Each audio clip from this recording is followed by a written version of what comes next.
Of all of the Tintin comics I've read, Tintin in the Land of the Soviets, it must be my favorite one.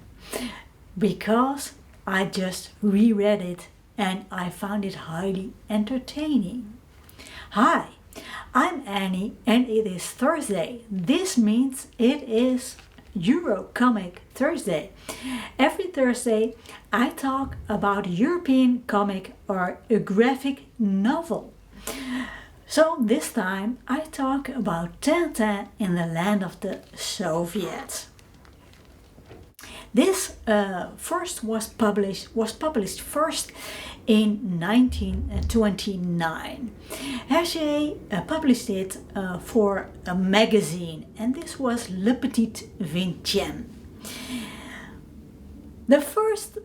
In this first Tintin story, the newspaper, the Small 20th, sends out Tintin to the Soviet Union to see what is happening over there after the Russian Revolution. Well, some time after the Russian Revolution. And if the propaganda the Soviet bring out to the Western world, tell the Western world if this is correct. So a journalist, Tintin, goes over there. This is a highly entertaining comic, but it's filled with propaganda. It is every page we are reminded of the Bolshevik threat that threatens the free Western world. You have to keep in mind that the Russian Revolution was only 13 years ago started, so it was fresh in the people's mind, and a lot of royalties were afraid that the revolution would blow over. Now it was the case that Hergé, who wrote and drew the Tintin comics, worked for a magazine, a Catholic magazine that was very anti-communist. And it was also the editor, I think it was the editor or the publisher of this magazine. Anyway, the idea to send for a story where a reporter is sent to the Soviet Union and fight all kinds of criminals over there, and has all kinds of wild, spectacular adventures.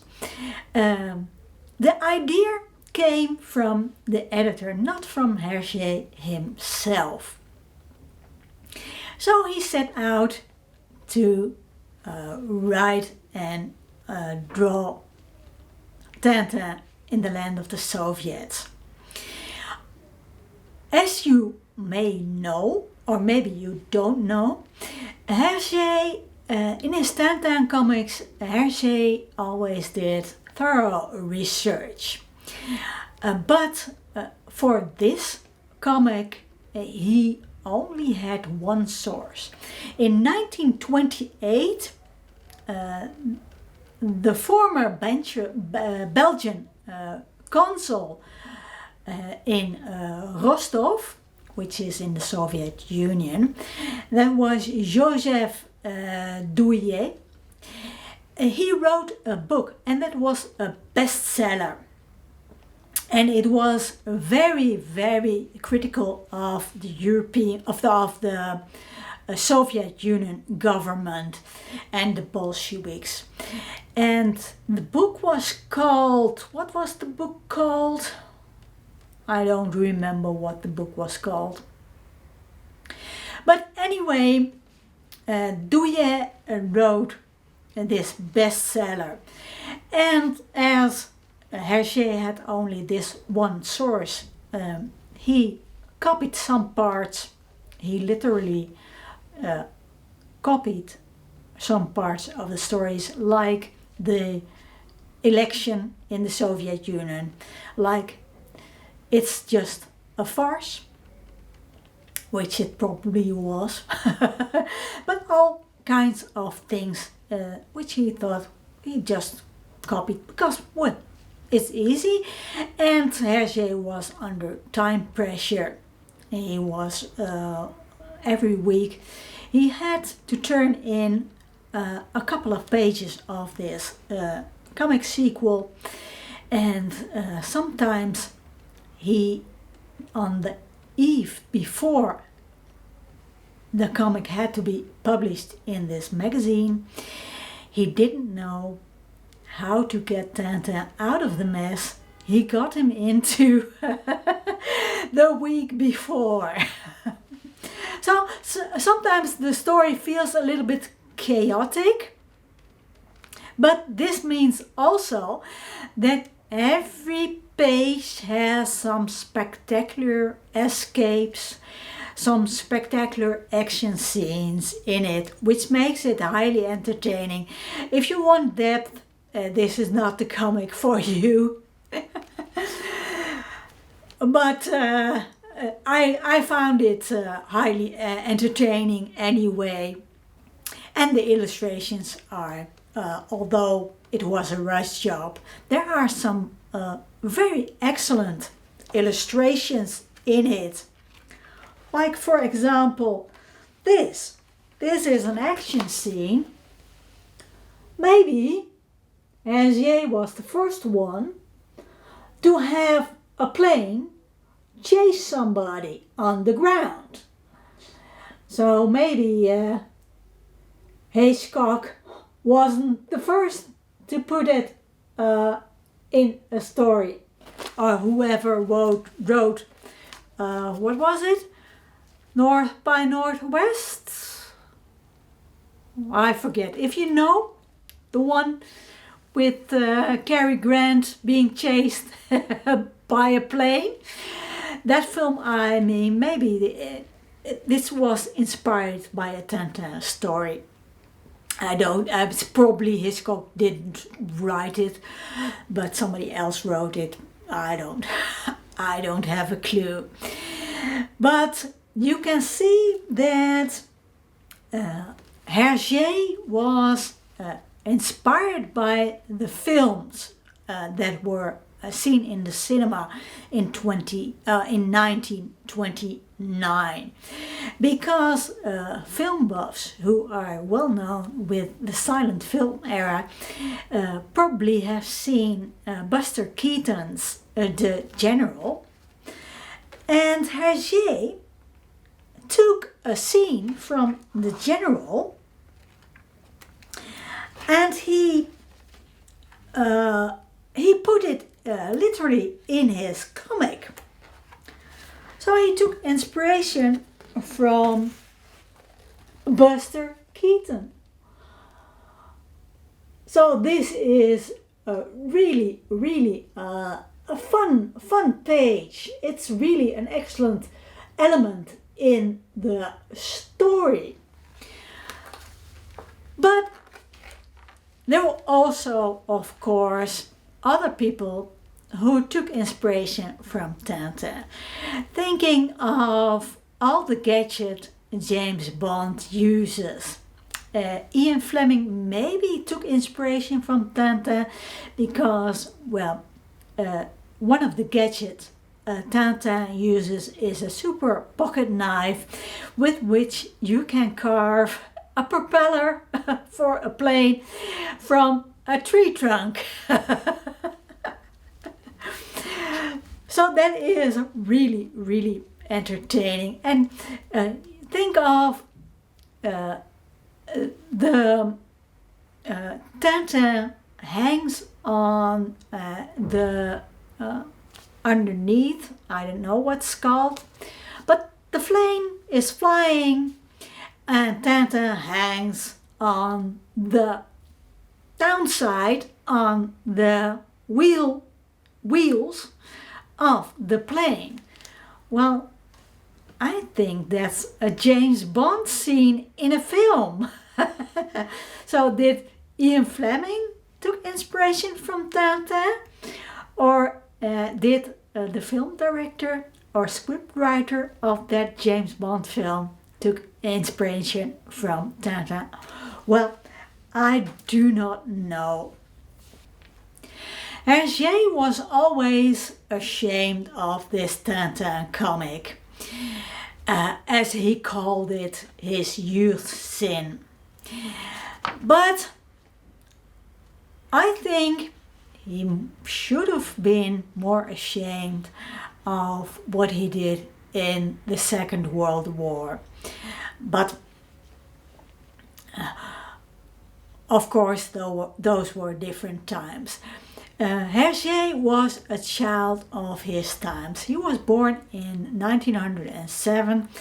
He was in school when the Germans occupied Belgium in the First World War. His first job he thought was boring, so he enlisted in the army at a very early age.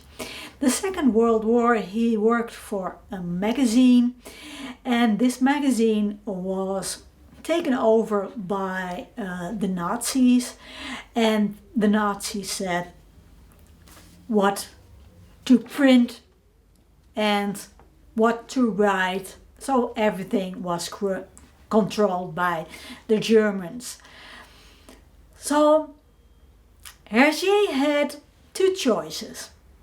One choice was refuse to work for a magazine that was controlled by the Germans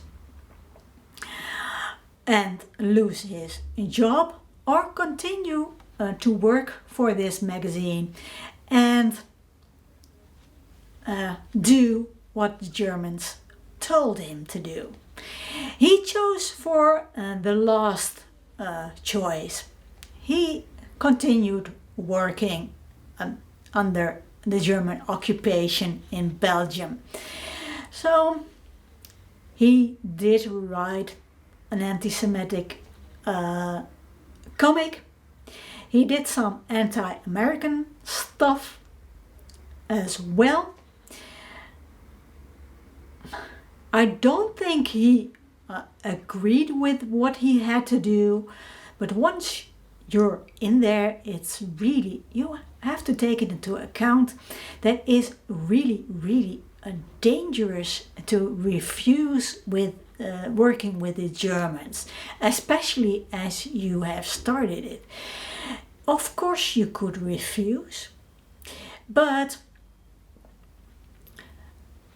you couldn't get another job because the Germans wouldn't allow it. How are you gonna put bread on the table if you can't work?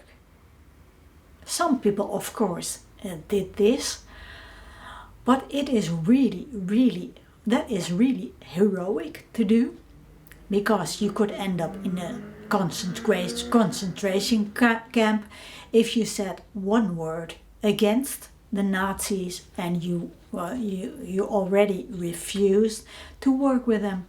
You could end up in a, like that, end up in a concentration camp. And I don't think Hergé agreed with all the things he had to do, because just before the war in 1938, he made a comic, Kwik en Flupke, which is about an innocent comic about two schoolboys. And in this comic he made fun of Hitler and he made fun of Mussolini.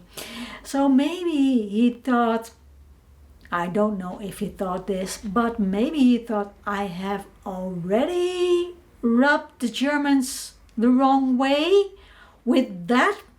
So maybe refusing is very dangerous to begin with. I don't know. Maybe it was just easier to work with the Germans, of course.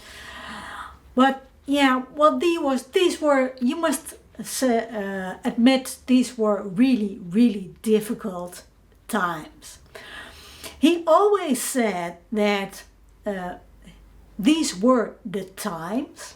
He just bob and weaved with the times, as a lot of Tintin comics, especially the early Tintin comics, have discrimination in it. There are a lot of stereotypes in it, especially in the early Tintin comics. Yes, the 1950s, 2 world wars, they didn't put a stop on discrimination right away. And I'm not saying that there is no discrimination in the current society. There still is plenty of that, although a lot more people fight that discrimination but yeah, could be the sign of the times. The stories I find still highly entertaining, seen in the light of day and ignoring. These are really fun action kind of stories, and you must admit, Hergé did change the European comic landscape forever, not only by the way of writing his scripts and putting the action in the illustrations and at the heart of the story, but also with his drawing technique, which is called ligne claire, which means clear or line. The way he makes his lines in his drawings. So you can't ignore that he was an important figure to help the European comic evolve. I have talked about the clichés. Of course, there are plenty of clichés in Tintin in the land of the Soviets. Even in 1929, slipping over a banana peel was done, and it was a cliché. But like I said, there are also some elements like the magical pocket knife and the hanging on the landing gear of the plane was quite original back then in 1929, and these are clichés nowadays. They are still used. After all of the Tintin albums I've read, I think this must be my favorite one. It is a little bit chaotic, but it is action-packed, and I can highly recommend it if you're looking for a light-hearted entertainment. Is it perfect? Of course not. And I must admit, all the other Tintin comics are highly due for a reread for me, as the last time I've read them was when I was a teenager. So I will reread them somewhere in the near future and review them as well. So that was it for Hergé and Tintin. For now anyway. Hope you enjoyed this video. Like and subscribe if you like to see more of these videos, as it helps the almighty algorithm push my type of videos to a broader YouTube audience, and more people can enjoy European comics as well.